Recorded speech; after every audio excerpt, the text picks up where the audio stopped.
Lorsque j'exécute une illusion, la réaction que vous m'offrez est ma plus grande motivation. Et les participants au Festival de Cannes proviennent de plus d'une centaine de pays différents. Voyons maintenant si leurs réactions seront aussi variées. OK, ça va se passer avec 2 élastiques. Voulez-vous les vérifier avant que je commence? Juste vous assurer que tout est normal, que ça s'étire, que c'est... C'est bon? C'est bon. OK, regardez bien. All right. Voilà. OK? Donc, vous voyez, ils sont un derrière l'autre. On ne peut pas sortir, même en tirant. D'accord? Regardez.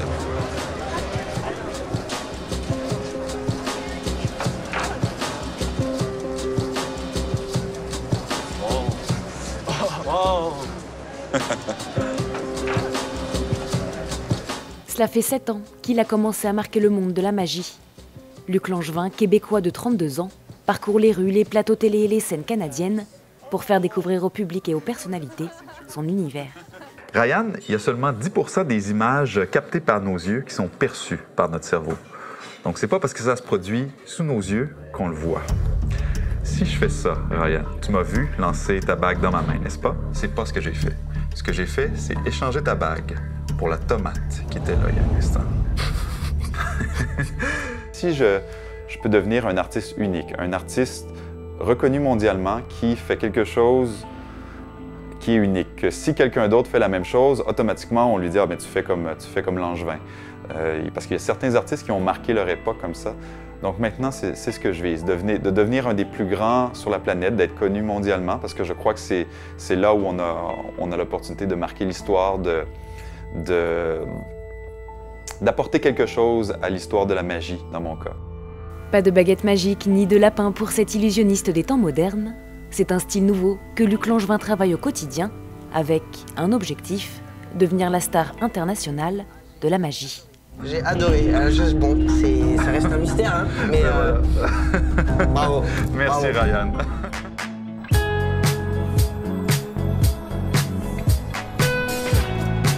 Bonjour. Ça va? À 14 h, nous retrouvons Luc Langevin chez lui à Montréal. C'est la première fois que l'illusionniste accueille une équipe de télévision dans sa caverne d'Ali Baba. Désolé pour tout le bazar, donc c'est ici où je stocke beaucoup de choses sans vraiment les ranger. C'est des morceaux d'illusions, des parcelles d'accessoires que j'utilise. Et ici, c'est mon bureau. C'est ici où tout le travail de création se fait. C'est ici que je réfléchis, que j'écris, que je pratique aussi lorsque je n'ai pas besoin d'un grand espace. Je garde avec moi dans mon bureau ceux qui me servent le plus. Donc, c'est des accessoires souvent génériques qui peuvent servir à de plusieurs façons. Il y a des couverts, il y a des cordes, des jeux de cartes, des cubes Rubik. Il y a aussi des souvenirs. Ça, c'est le bouchon de la bouteille de champagne de ma première, qu'on a ouvert lors de ma première au Québec, à Montréal. Donc, je le garde en souvenir. Des accessoires par centaines, accumulés depuis l'âge de ses 7 ans, grâce entre autres à ses parents. À l'époque, j'étais un enfant très turbulent, donc mes parents avaient vu que la magie avait une certaine capacité pour me garder tranquille. Donc, ils avaient commencé à m'acheter des livres de magie et tout. Aujourd'hui, si les objets entassés dans son bureau sont variés, ils ont tous le même objectif, vendre du rêve.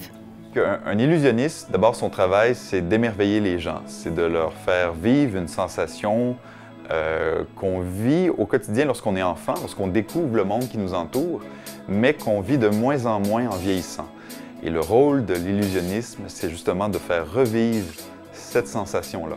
Tu vois, ça, c'est un croquis de l'illusion qu'on a fait aux Tuileries. La première fois qu'on a imaginé cette illusion-là, donc on a fait ce dessin pour expliquer aux gens avec qui on travaillait ce à quoi ça pouvait ressembler.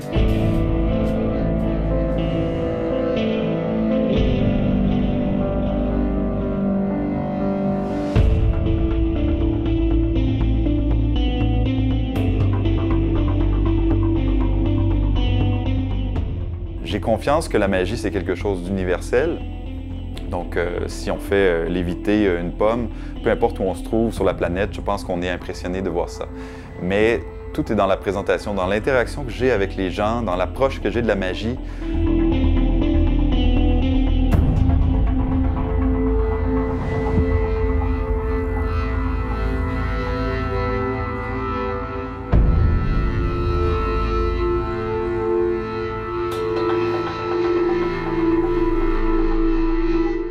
Impressionner le public par des tours d'équilibristes ou éblouir des personnalités grâce à ses tours de passe-passe. Autant d'outils utilisés par Luc Langevin pour se faire connaître. Je me place en position, juste ici, mais tu peux garder la tienne. Ouais. Je vais prendre juste ça ici. Voilà. C'est bien mélangé? Ouais. Oui. Jean-Marc, c'est à l'époque où j'avais 14 ans que j'ai appris à peu près tout ce que je sais faire avec un jeu de cartes. C'est, je dirais, c'est une époque que je revivrais n'importe quand. Et t'es où, là?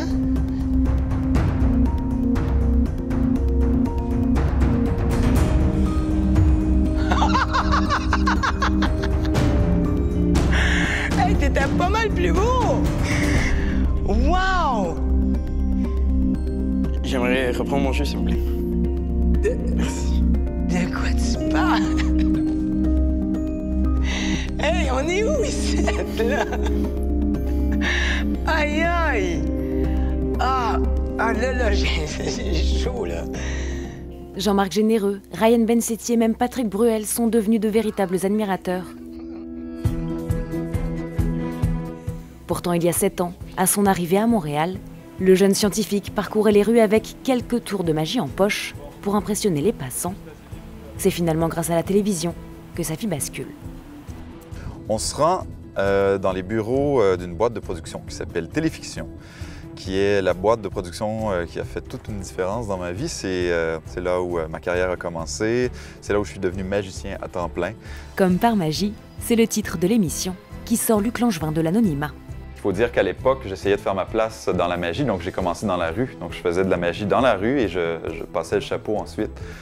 Donc j'ai l'impression que mes parents avaient l'impression que j'étais un peu un mendiant, que la magie c'était un peu ça. Ben, je pense qu'aujourd'hui mes parents sont très heureux de la façon dont les choses ont tourné pour moi. D'ailleurs mon père qui est un comptable à la retraite fait ma comptabilité, donc il peut constater que je gagne très bien ma vie avec ce que je fais. Donc mes parents sont rassurés, ils sont fiers de moi, donc tout se termine bien en fait. Le succès, Luc Langevin le croise pour la première fois en 2010. À l'époque, les tours de magie qu'il réalisait seul pour impressionner les passants sont mis en scène pour la télévision. Un programme sur la magie de rue, le concept est inédit. Je vais mettre une feuille de papier. Et si j'étais capable de faire en sorte que la pression de l'air agisse sur la surface de l'eau, comme elle le fait sur la feuille de papier, on n'aurait pas besoin de feuille de papier.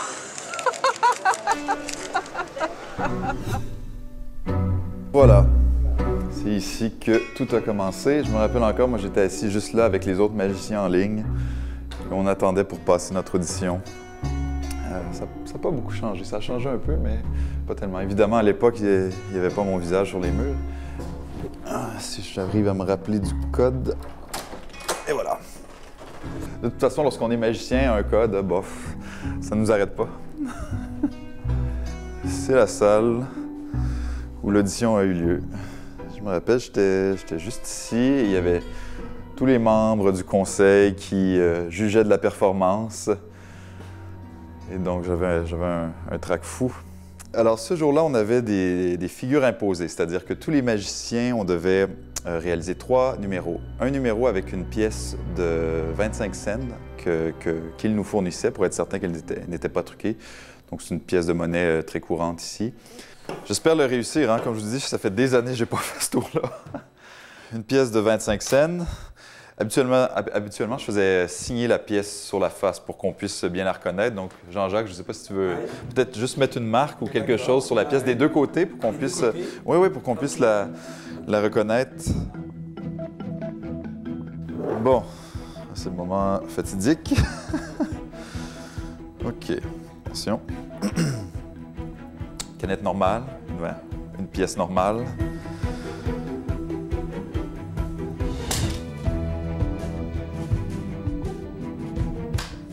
Ça n'est pas toujours ça. Attends, là, parce qu'on pourrait penser qu'elle est simplement disparue, mais si on écoute... Je ne sais pas si vous entendez, je vais mettre... Entendez-vous à l'intérieur?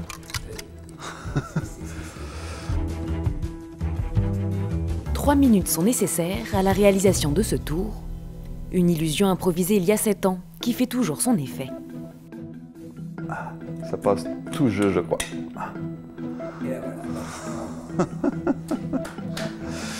Voilà, c'est ce qui, ça doit faire 7 ou 8 ans maintenant, m'a permis de faire mon chemin dans le milieu des médias québécois. Je m'étais pratiqué la veille chez moi. Je faisais mes tours de magie devant une caméra pour regarder de quoi ça avait de l'air et j'étais plus ou moins satisfait. Je doutais, puis j'avais demandé à ma mère « Est-ce que tu trouves que je suis un bon magicien? » Et je trouvais que sa réponse n'était pas rassurante, donc j'étais un peu découragé. Donc j'étais très nerveux, je me sentais pas en pleine possession de mes moyens. C'est pourtant avec une simple pièce de monnaie et une canette de soda que le jeune diplômé en physique devient une star de la magie outre-Atlantique. Au mois de février, Luc Langevin s'apprête à revivre cette expérience avec un nouveau défi à relever, se faire connaître du grand public français. Je connais un grand succès toujours au Canada. Donc la France maintenant, c'est le premier pas vers une carrière internationale. J'espère que ça va fonctionner puisque si ça fonctionne en France, ensuite ce sera les États-Unis qui seront les prochains sur la liste. Donc la percée que je tente en France maintenant est vraiment décisive puisque si ça ne fonctionne pas, je ne crois pas que je vais essayer aux États-Unis. Je verrai, mais j'ai l'impression que si je ne réussis pas à percer un nouveau marché français, donc où la barrière de la langue est moins présente que dans le cas des États-Unis où je devrais tout traduire en anglais, je verrai ce que je ferai à ce moment-là, mais pour l'instant, je mise beaucoup sur une percée en France. J'espère que ça va fonctionner. Bon, alors allons-y.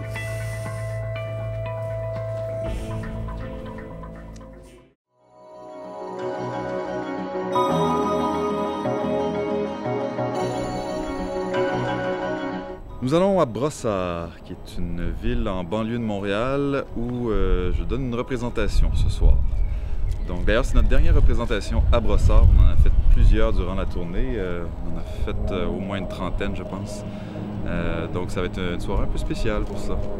Après quasiment 200 représentations au Québec, Luc Langevin s'apprête à conclure sa tournée canadienne. Oui, c'est Luc Langevin. Merci. Attention. Ce soir, c'est le deuxième soir qu'on est ici, donc la scène était déjà montée. Donc dans un cas comme ça, j'arrive généralement à 6 heures, comme là. Sauf qu'habituellement, j'ai déjà mangé. Là, j'ai pas mangé. Donc je vais être un peu à la course. Et en général, lorsque j'arrive, je m'en vais sur la scène et je prépare les derniers accessoires. Puisqu'il y a des accessoires qui ne sont pas préparés par les techniciens, que c'est uniquement moi qui peux préparer. Donc c'est ce que je m'en vais faire. Donc, c'est ici.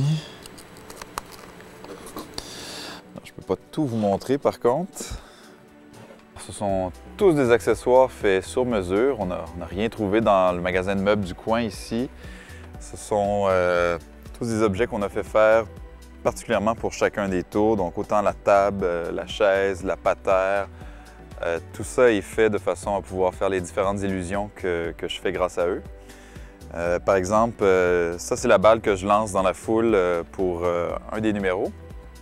Et donc on a fallu la faire pour qu'elle soit molle, pour que si quelqu'un le reçoit sur la tête, que ça ne blesse pas. Mais elle a la particularité de pouvoir s'ouvrir et je peux y mettre un jeu de cartes à l'intérieur. Ce que je vais faire à l'instant, puisqu'on en a besoin pour ce soir, je vais simplement m'assurer que tout est là. Je viens juste pour les derniers petits détails, comme c'est toujours moi qui choisis quelle carte on va utiliser ce soir parce que je varie d'un soir à l'autre, tout dépendant de la ville, dépendant du type de public que j'ai pressenti la veille et tout. Comme c'est un spectacle qui est interactif, les gens ne réagissent pas toujours de la même façon, donc il y a toujours un peu de surprise d'une soirée à l'autre, tout dépendant. Varier les surprises, mais surtout, garder le mystère jusqu'à la dernière minute. Avant chaque représentation, Luc Langevin réalise ainsi l'inventaire de ses accessoires de scène. Les colombes, vous les avez mis où? En bon illusionniste, Luc Langevin a opté dans son spectacle pour certains classiques de la magie. Je vais vous montrer. Voici Epoxy, c'est la vedette du spectacle. On en a deux, au cas où il y en a une qui serait moins en forme qu'une autre. Mais ça, c'est une de celles qu'on utilise, qui est là depuis le début aussi. Elle a fait donc 192 représentations. Toujours bien fait ça, j'aime mieux rien redire. Impeccable dans son travail. Puis, il faut dire que les magiciens utilisent des colombes puisque ce sont des animaux qui sont silencieux lorsqu'ils sont cachés. Donc, c'est le cas avec Epoxy ici. Utiliser les colombes sans pour autant les faire sortir d'un chapeau de magicien, Car pour Luc Langevin, pas question de tomber dans les clichés. Son travail se veut novateur. En fait, j'ai remarqué que tous les magiciens qui ont réussi dans l'histoire de la magie, ce sont des gens qui se différenciaient finalement. Ils avaient quelque chose que les autres magiciens n'avaient pas. Donc moi, c'est ce que je voulais. Je voulais donc sortir du lot, offrir une magie qui est entre l'illusion et la science. Moi, la science fait partie de ma personnalité, donc j'ai voulu mettre ça de l'avant. Donc j'essaie de m'éloigner le plus possible de l'assistante scie en deux, du lapin dans le chapeau, pour vraiment donner une image plus moderne de la magie, une image adaptée à la société d'aujourd'hui, je dirais. Sortir de l'image un peu... je trouve qu'il y a quelque chose d'un peu macho aussi avec l'assistante qui est là, qui fait la belle, qui dit rien. Moi, j'ai jamais eu d'assistante, mais si j'en avais, il y aurait probablement un dialogue avec elle, quelque chose. J'essaierais de trouver quelque chose de plus moderne. Pour l'instant, c'est bien seul que Luc Langevin se produit en spectacle. C'est donc lui qui choisit sa mise en scène et son décor, dont voici la pièce maîtresse, un écran de télévision. Il s'appelle Michel Caillou, c'est un Français d'ailleurs. C'est un Français qui est venu émigrer au Canada, au Québec, et qui est devenu le magicien pour enfants, probablement le plus connu ici. Il avait un personnage qui s'appelle Michel le magicien. Il est décédé il y a quelques années, mais moi, c'est le premier magicien que j'ai vu à la télé. C'est la première fois que je voyais un magicien, c'était lui. Et il avait une émission où à chaque semaine, il enseignait un tour de magie aux téléspectateurs. Et moi, ce sont les premiers tours de magie que j'ai appris. Et donc, tout a commencé avec lui pour moi. Donc, c'est la raison pour laquelle je voulais que ce soit la première image qui commence le spectacle. D'ailleurs, j'ai eu la chance de lui parler personnellement un an ou deux avant qu'il décède. Il m'avait appelé pour me dire qu'il appréciait beaucoup mon travail. Donc, j'en parle, j'ai une petite émotion. C'est la première fois que je dois le verbaliser, tout ça. On l'évoque dans le spectacle, mais c'est rare que j'ai à le raconter directement. Mais voilà, c'est la raison pour laquelle Michel Caillou est présent au début de chaque spectacle. Depuis ses débuts sur scène, la photo de son mentor ne l'a jamais quitté. Alors ce soir encore, il veillera sur lui dès le début du spectacle.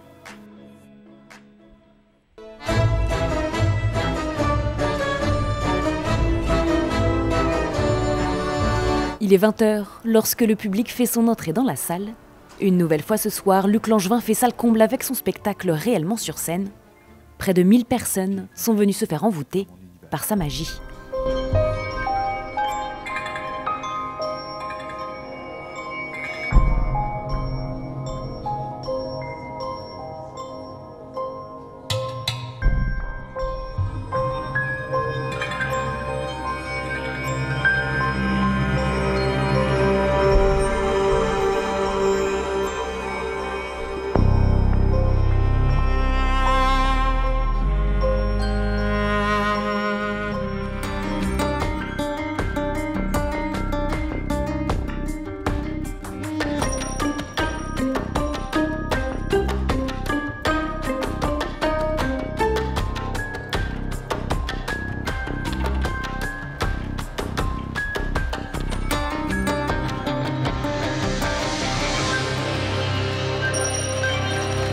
Sur scène, le magicien multiplie les illusions, toutes basées sur les mathématiques, la physique ou la science. Des thèmes d'apparence compliqués, rendus ludiques par Luc Langevin. Je vais noter ça au tableau. Le mois de décembre, c'est toujours le 12e mois de l'année. Donc j'inscris un 12 en plein ici. Je pense que j'avais besoin de la scène justement pour avoir ce contact-là avec le public. Lauriane, je ne vais pas te laisser avec ton billet de 20 $ dans cet état-là. Ce serait chiant. Donc, en fait, peut-être tu peux le regarder, Lauriane. Tu n'es pas obligé d'apprendre le numéro de série par cœur, mais peut-être juste le regarder pour... juste l'apprendre un peu pour être certaine que tu vas être capable de le reconnaître si jamais tu le vois de nouveau. OK? C'est bon? Oui. Parfait. Je vais prendre les deux morceaux, si tu permets. Merci. Et je vais les placer juste ensemble comme ça et je vais plier les deux morceaux à répétition. Donc, ton billet va avoir quelques plis, je m'en excuse. De toute façon, au point où on en est, là. C'était plus facile à faire du temps que les billets étaient en papier, mais le gouvernement ne pense pas aux magiciens quand il fait des changements drastiques de la monnaie comme ça.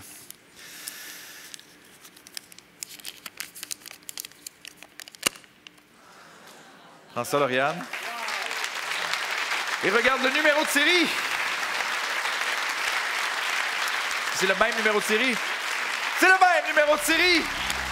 La télé, c'est un média qui avale les numéros de magie. Une fois que j'ai conçu un numéro de magie et que je le fais à la télé, je ne peux plus le refaire parce que tout le monde l'a vu. Donc, il faut que je trouve autre chose. Alors que sur scène, une fois que le numéro est conçu, après une représentation, il y a 800 ou 900 ou 1000 ou 1200 personnes qui l'ont vu, mais il y a encore plein d'autres gens qui ne l'ont pas vu. Donc, on refait le spectacle et donc, ça me permet de refaire le même tour soir après soir et donc de le peaufiner, de l'améliorer. Merci beaucoup tout le monde! Bonne soirée!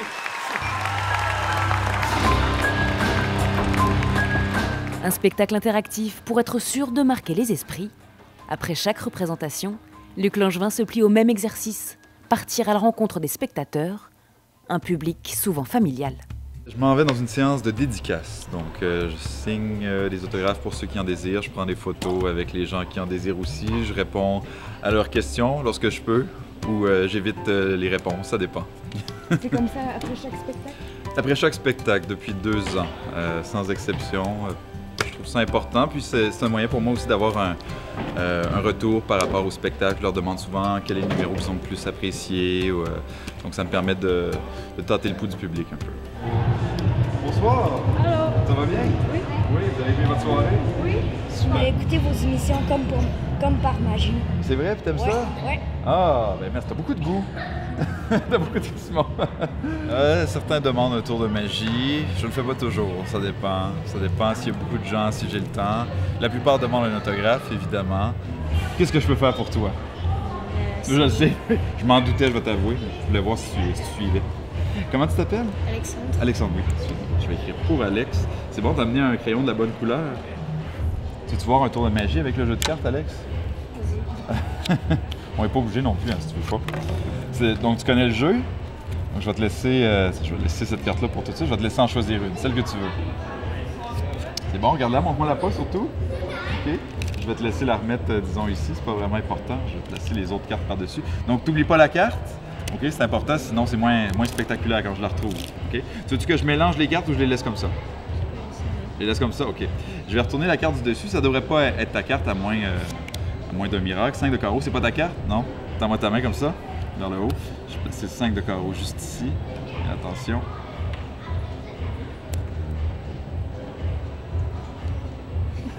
C'est la carte. Tiens, je vais te laisser ça ici.